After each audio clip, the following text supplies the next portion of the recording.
Okay, this is probably going to be the shortest video I have ever made because I only have like 6 or 8 gigabytes of memory left on my phone until I get rid of some stuff. So, really quick, I wanted to talk about a system that is in place. Because lately I've been talking about spirits and how these spirits who weren't in physical bodies are able to connect to us through our spirit body and our silver cord. Now, when they do this, these spirits are able to influence us and cloak us and convince us to do things that we wouldn't normally do, convince us that our thoughts are our own when in fact it is their thoughts that are being imposed upon us. So, you know, as I talk about this stuff, there's a lot of resistance to it, but that resistance is attached to fears, which disallows someone to even accept that this is even a thing. For instance, there are individuals who cannot wrap their head around how the Creator could allow such a thing to happen. But one has to understand that someone is looking at this from the perspective of the human being, which has a limited consciousness, which has a limited perspective, which has a limited view as to the bigger picture. They don't have the bigger picture, which is why they're asking these questions. How can God allow this to happen? Why did God create a system like this? Well, understand that the only reason why these spirits are able to tap into us like this is because of our emotional injuries. Emotional injuries. Now, this is key because when we connect to the Creator or God or Source, however you want to label the Creator, oh, he's flying his little Prius. The only way for that to happen is through emotion. You have to, it's the emotion of love. That is the basis of creation, love. So that's the only way you can communicate with God is through the emotion of love. It's through emotions. That's why you have emotions of joy, emotions of happiness, love, sadness, all these emotions that you feel. This is how we connect with one another. So someone may, like when you buy a car, it's not the car that's important, it's the joy from having the car. When you have a cup of coffee, it's not the coffee, it's the joy, it's the satisfaction, it's the comfort of having that. It's the feel-good feeling from that thing that you are putting to your lips and ingesting. When you have sex, it's not the sex, it's the feeling from the sex. Do you understand? All these are emotional feelings that you are having when you experience these different experiences that you have. So, just as you can connect to God through emotions, you can connect to your family through emotions, well, these spirits can connect to you through emotions. However, if you have hatred and unloving things within your soul, you cannot connect to God because that is not a vibrational match. So, we see, or most people see, law of attraction, you know, oh yeah, you know, that person, he hit you in the face because you're a vibrational match. Like, they can utter this all day long, but somehow most won't comprehend that love is also the only way you can connect to God, because God has a vibrational frequency, which is pure love. Pure love. That's it. So if you're hating people and you're being sarcastic and you're doing all these other things, then you're not going to be able to connect to God no matter how much you try to convince yourself in your mind that you're connecting to God. I don't care how many hallelujahs, amens, and Jesuses you say your entire life, you will not be able to connect to God if you do not have love within your soul. Period. That's just it. Period. So, because this is the way the system works, it has to be allowed to work in all manner.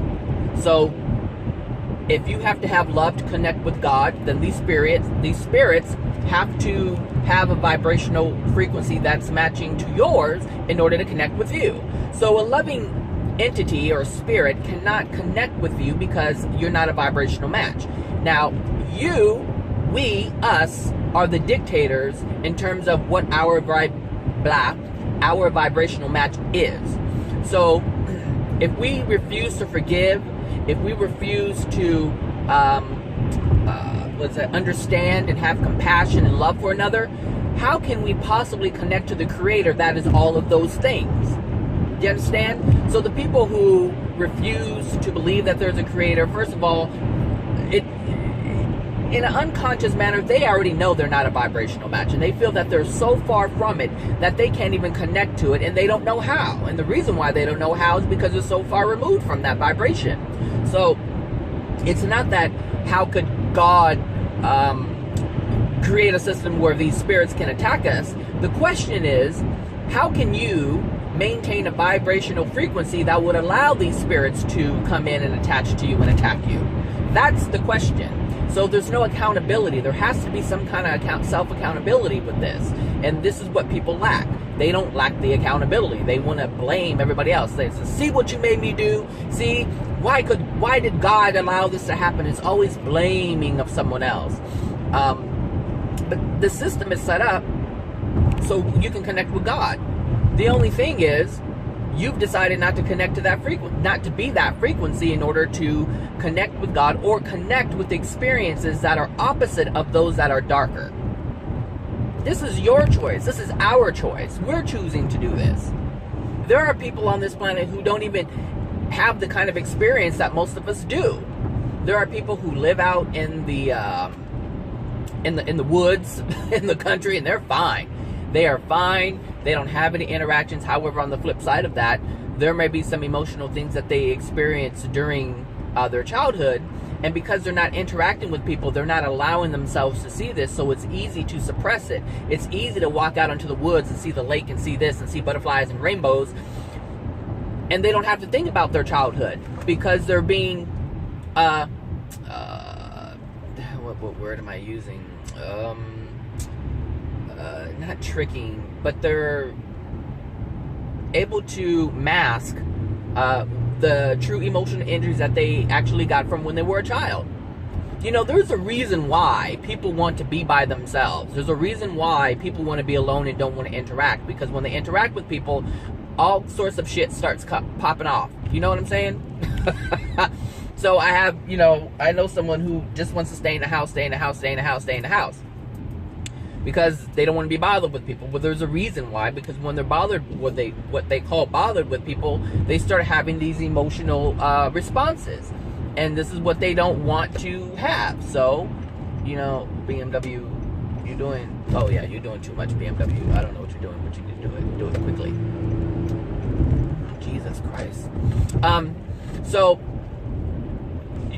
anyway, that's the system is set up so that you can connect to the Creator, but the only thing is that you just decided not to have the vibrational frequency for that connection to take place. Instead, you have developed a frequency, or you hold a frequency on purpose, mind you, that you are willingly hating other people. You are willingly wanting to condemn other people. You are willingly wanting to separate yourself from others. So every time you say, well, I'm this and I'm that, and, you know, well, I'm this and I'm better because I practice this religion, or I'm better because I go work out, or I'm better because of this. Come on, you're separating yourself, and that is a vibration that actually distances yourself from other human beings. That's it. So when you distance yourself, you're either saying you're not good enough or they're not good enough. One or the other. That's what's happening, point blank, period. You understand? I'm trying to hurry up and rush because this video might cut off. But yeah, that's why the system is in place. But you have just chosen to use it in a different way. All right? So that's that. Yeah, that's that. So, what, 9 minutes, 10 minutes? Woo! Yeah, baby. All right. I'll talk to you guys later. Bye now. You're loved. You are loved. Bye. Okay, I forgot to add one part. That actually was the whole reason why I even made the video. Okay, so how these spirits can connect to us and influence us and put this negative energy within our being, within our physical body, so it can be carried out. The same thing happens when you connect to God. So as you have your emotional injuries that all these spirits can come in and connect to, then we carry out that energy that they have. That's basically what's happening, is we are carrying out in physical form the energy of the spirits that are connecting to us. That's literally what's happening. So if you look at it from the perspective of what's actually happening, instead of judging it as good or bad, you'll understand what is going on, and then you'll understand the connection that you can have with God. Okay? So for those who don't believe in God, for those who don't believe in these spirits or love or any of these things that of the Creator, now as these spirits are linking into us, they're connected. Just picture them connected to us. That's energy. That's an energy source. It's not ours. It's someone else's energy source. And when you plug it in, as they plug into you, you are then carrying out that energy that is connected to you. Because that's literally what's happening. If you can really try to look at it from, or not look at it from the perspective of they're controlling you, because that's something that has a negative connotation to it. But if you look at it with neutrality, then you'll know and understand what's truly taking place. So it's almost like when you hang, no, it's not almost, it is like when you are with your friends, you tend to adopt some characteristics of the friends that you are with, or the people you're with. Sometimes your laugh may change, sometimes your gestures might change, because you're taking on an energy form that is not your own, but you're making it your own. And so even though you don't see this physical connection, you too are connected. You and your other friends are connected. You understand? It's the energy that is there. But we don't see, because we are in physical form, we don't see these energy connections. We see ourselves as separate, but we're not. We're all connected. So as you hang around people, let's say that you never did drugs before, and you started hanging around with someone who started doing drugs before. I mean, you started hanging around with people who dabble in drugs. It doesn't matter what kind of drugs it is. Pick one. So you're hanging around with them and you're like, no, I don't want to do that. But all of a sudden, you're having this urge to try them. And you feel, I can handle this. I just want to know how it feels because of what this person is experiencing. But understand that there's an energy that is now within you that is desiring this. Well, that energy is being transferred from those people. This is why it's so important to understand who you're hanging out with, who your friends are. Understand who your family is, because we are like our families. We are like our friends. But there's a reason for that. There's an energetic connection. And they're plugging into you. And you're taking on this energy and you're playing it out. Well, that's what happens when these spirits link into our silver cord and influence us to do things that we wouldn't normally do. We're taking on that energy and we're playing it out using our body. And that's what they're doing. They're linking into you and having their energy played out in your body. That's it. So, as you change your vibration, these dark, what we will call dark souls or spirits, they're no longer able to link into you. They can't link into you anymore because your vibration has changed to love. So as you increase your vibration of love, and I should also put in there, it's not just changing your vibration of love. Because to truly change your vibration in love, you have to release these emotional injuries. Now you can smile and think about rainbows and butterflies and law of attraction and red cars and all these fancy houses and all these different things. You can use your mind to conjure up these things, but that does not remove the emotional injury. And this is why you have people who are practicing law of attraction, or they think they're practicing law of attraction, but all these things keep happening. And if you watch Abraham Hicks, I mean, I really encourage you to watch videos of Abraham Hicks, and not the ones with the still pictures, but the actual seminars where people are asking questions. And they will say, well, I've done this and I've done that and I've tried this and I've tried that, but somehow it keeps coming back. And then Abraham will say, well, because you're focusing on the negative. You're focusing on the negative. Just focus on something else. You have to pivot. You have to pivot. You have to pivot. And this is what they're telling you. But And I'm not sure if Abraham knows this or not, because you don't know who. First of all, who the hell is Abraham? Abraham just says, they're from source, whatever. I don't know who the hell Abraham is. But when you start listening to Abraham, then what you start to realize is Abraham is very limited in their knowing.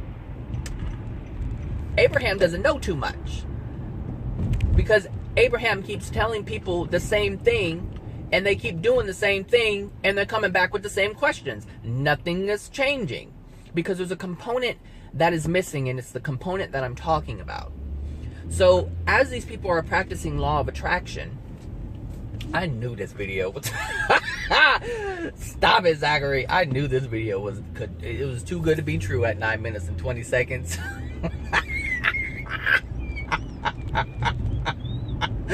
Oh my gosh, I cracked myself up. Whatever.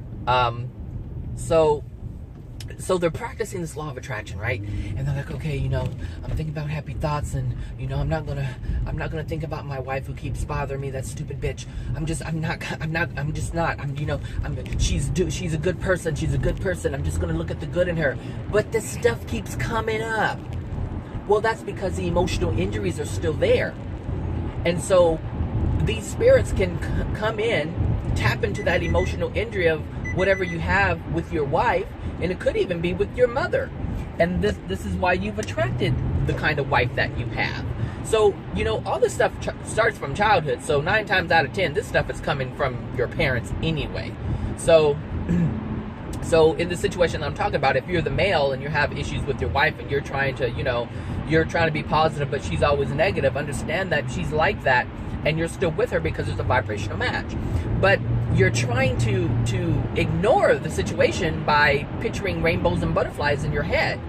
And that can't happen. It can't happen because that's not the reality. The reality is your wife is still your wife, and you still have the same issues that you had with her before you started thinking about butterflies and rainbows. And the reason why you have those thoughts, or you had those thoughts to begin with, is because of the emotional injury that dwells within your soul. So you have to remove this in order to truly raise your vibration. What people are calling raising their vibration, it's a facade. It's part of their facade. No different than I'm going to wear Dolce & Gabbana to make myself feel like I can afford it, I'm rich, I'm wealthy, I don't have any bills, I don't have any problems, because this is what people feel like when they wear these things and they truly can't, or they just wear these things and they feel like there aren't any issues because they're living amongst a society or a section of society that doesn't have problems because they have all these things. That's a belief. But most people who have all these things still have all these problems. So as you get rid of these emotional injuries, your vibration is raising, meaning as you release these emotional injuries, as they heal, love comes in. All right? As you have emotional injuries, love is not present. Wherever there is an emotional injury, love is not present. Wherever you have been hurt and you hold that pain, love is not present. As you release these emotional injuries, love automatically comes in. It's replaced.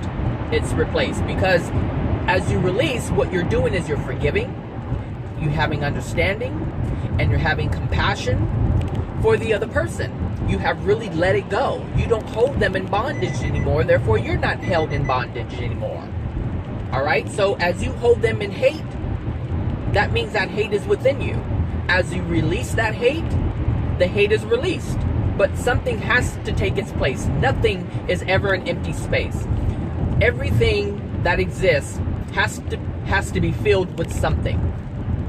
So, just as you have water, you boil the water, it then turns into a couple of things, depending on actually the water evaporates into a gas. All right.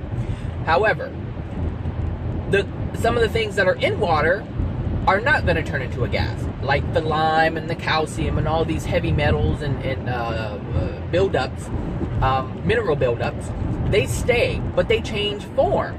It's like you can see them. They're no longer, well, not really changing form, but they're kind of animated in water. But what happens is after the water evaporates, it's there and you can see it. But it's not like before you couldn't even see it when it was in the water.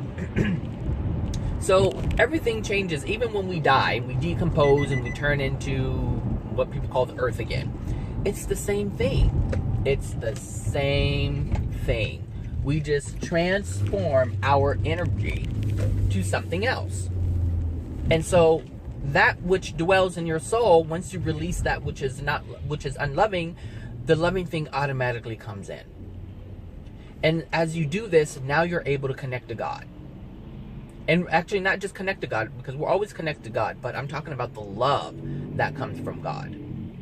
The energy of God, the pure love that God is able to flow into you. And this is what people feel when they connect to God. This is what allows them a moment, and usually it's just a moment, when they connect and they cry. And they can't explain it. They just know that it feels so good, and they're connecting, and they just break down and start crying. From the just from the connection alone. It's an emotional experience. That's how powerful God's connection is when you do connect to God. I know. I've experienced it twice. So before I couldn't understand that, because it's almost like I was understanding it from an intellectual perspective. And I never experienced God emotionally. It was only through intellect I was understanding this. But once I understood it, first of all, when it hit me when I was driving to work. Like I surrendered everything in that moment, and I felt it, and it's this feeling of a connection with every single thing as you're crying. And it's the most amazing, most beautiful experience that I have ever encountered. Ever. And understand that was just a moment. Just a moment of what that feels like. So this is why the system is in place. The only reason why people will condemn this in terms of spirits tapping in is because they don't know the other side to it. And it's funny because I think about a friend of mine on Facebook who believes in duality, and I understand why he believes in duality, but he was trying to impose his belief of duality upon me the other day, and I wasn't having it, because I understand that in order to believe in the duality, or when you believe in duality, it's an option. As you believe in darkness, as you believe darkness is present, it's an option for you to buy into. And so I don't believe in that. I know it exists, but it's not part of my belief system. Like, I know that there's darkness out there, but I don't believe that I have to be a part of it.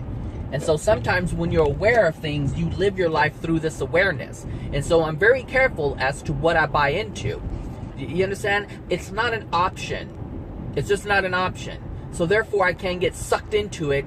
This is what happens when people, someone asked me the other day, actually yesterday, do I pray? And I didn't really answer the question because I was, oops, that was me. Honking the horn and stopping fast. He asked me if I pray. And I wasn't asking the question, answering the question because of, well, it's because of the manner of thinking that this person has. And so I wasn't willing to go there at that moment. So this person had said, they pray for, what do they pray for? They pray for guidance, they pray for strength, they pray for all these different things. But the thing is, the reason why they're praying is they're praying to God to take them away from that duality that they have bought into. So when you're praying for strength, that means that you currently believe that you are weak. You are currently believing that you do not have the strength and you need God in order to do it. You understand that this is the duality that people do not understand, that they buy into. And so when my other Facebook friend started to impose this duality thing upon my Facebook, he was seeing it from his perspective. And he was trying to get me to basically buy into his belief. And that was not going to happen. Not because I disregard his belief, but because I know the power of it. And it's not the type of power that will empower you. It's the type of power that will degrade your soul condition.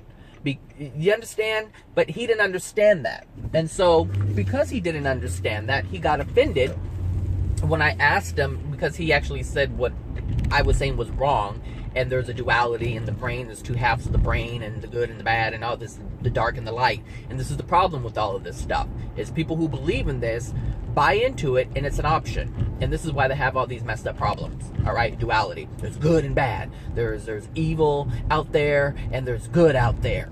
So you understand? Do you understand that? Whereas if someone's doing things that are considered bad, or what you would call evil, I simply look at it as this is a decision that they're making based on this. Not good or bad, but simply a decision that they're making based on this emotional injury that's the cause of this, which is giving this effect. Does that make sense? There's no good or bad attached to it. There's no judgment attached to it. And so, being that I don't live life in judgment like that, I'm not...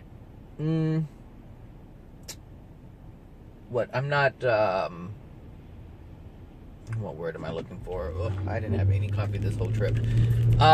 Anyway, I'm about to arrive to work. So anyway, I just wanted to say, as you increase or get rid of your emotional injuries, you disallow those dark spirits from attaching to you or influencing you, and you allow God's energy to influence you. That was my whole point. That's my whole point in all of this. As you release your emotional injuries, you allow love to become present within your soul. Therefore, God is allowed to connect to you. You are allowed to connect to God. And now there's a flow of energy from God to you, which helps support you in living a loving life. That's it. But you have to be willing to do that in order to let that in. So, and the cool thing about it is, if you have sincere desire, you can pray and ask God, please help me, and the love will come in. But you have to let go of the emotional injury. All right. Have a good one, everybody. Bye now.